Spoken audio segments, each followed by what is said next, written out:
beginning with the first phase, that is atrial systole. Now atrial systole means contraction of the atrium.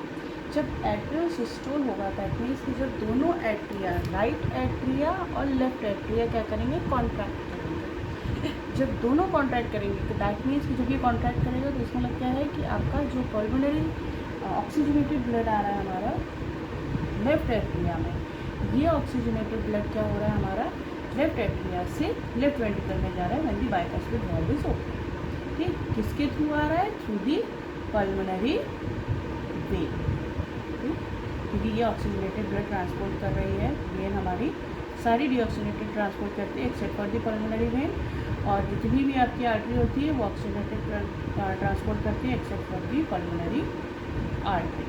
ठीक, तो जब lungs से left atria में blood आएगा इसका मतलब क्या है कि आपका जब ये फिल होगा और जब ये कॉन्ट्रैक्ट करेगा तो साइमल्टेनियसली चारों चैम्बर्स हमारे वर्क करते हैं एक कार्डियक साइकिल जब हमारी काम कर रही है. That means in one cardiac cycle all the 4 chambers simultaneously contract and relax.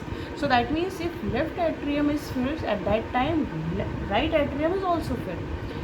Oxygenated blood left atrium में फिल हो रहा है और डीऑक्सीजनेटेड ब्लड हमारा टिश्यू से राइट एट्रियम में फिल हो रहा है. तो एट्रियल सिस्टोल का मतलब क्या है कि राइट एट्रिया और लेफ्ट एट्रिया दोनों ही हमारे कॉन्ट्रैक्ट करेंगे. जब ये दोनों कॉन्ट्रैक्ट करेंगे तो आपकी जो एट्रियो वेंट्रिकुलर वॉल्व है that means tricuspid valve and bicuspid valve open होंगी, दोनों ओपन होंगी और जितना भी आपका ब्लड है राइट एट्रियम में और लेफ्ट एट्रियम में ये आपका कॉन्ट्रैक्शन से और फोर्सफुली जितना भी ब्लड है वो हमारा यहाँ से यहाँ ट्रांसफ़र होगा. That means from right atrium and left atrium overall the amount of blood which is filled in the atriums is contracted and filled in the right ventricle and left ventricle. और forcefully जितना भी left over amount of blood है जब हमारा right atrium और left atrium से fill होके right ventricle और लेफ्ट वेंट्रिकल में आएगा तो उसको बोलते हैं एट्रियल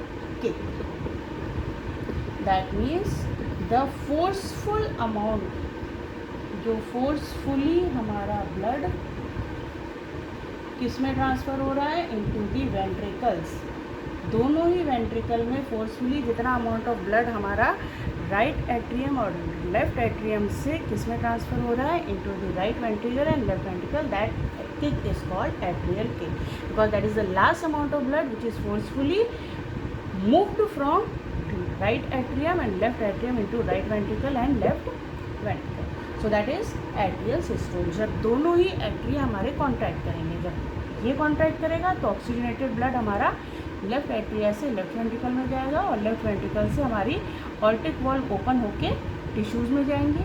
टिश्यूज़ कार्बन डाइऑक्साइड यहाँ पे रिलीज़ करेगा, मीन्स जितना भी कार्बन डाइऑक्साइड है वो हमारा टिश्यूज़ से ब्लड में आएगा और यहाँ पे ऑक्सीजन ब्लड से टिश्यूज़ में जाएगा. तो ये कार्बन डाइऑक्साइड डीऑक्सीजनेटेड ब्लड हमारा साइमल्टेनियसली राइट एट्रियम में फिल हो रहा है. राइट एट्रियम से राइट वेंट्रिकल में जाएगा और राइट वेंट्रिकल हमारी जब पल्मोनरी वॉल्व ओपन होंगी तो हमारे लंग्स में जाएगा. That is already been taught. ठीक, तो ये हो गया हमारा एट्रियल सिस्टोल. फिर आता है atrial diastole. That means relaxation of the atrium. Contract हो गई, कॉन्ट्रैक्ट करने के बाद रिलैक्स होंगी सो दैट अगेन वो हमारी फिल होंगी. तो रिलैक्स कब होगी, जब एट्रियल सिस्टोल एंड होगा. एट्रियल सिस्टोल एंड होगा तब हमारा एट्रियल डायस्टोल स्टार्ट होगा. और वो कब होगा, जब पी वेव स्टार्ट होगी. पी वेव कब स्टार्ट होती है हमारी, जब एक्शन पोटेंशियल स्टार्ट होता है from SA node. That means cyano atrial node. और एसए नोड हमें पता है कि एसए नोड हमारा वो नोड है जो कि एक्शन पोटेंशियल जनरेट करता है खुद से. That means this is self excitatory. ये हमने पहले ही बताया है.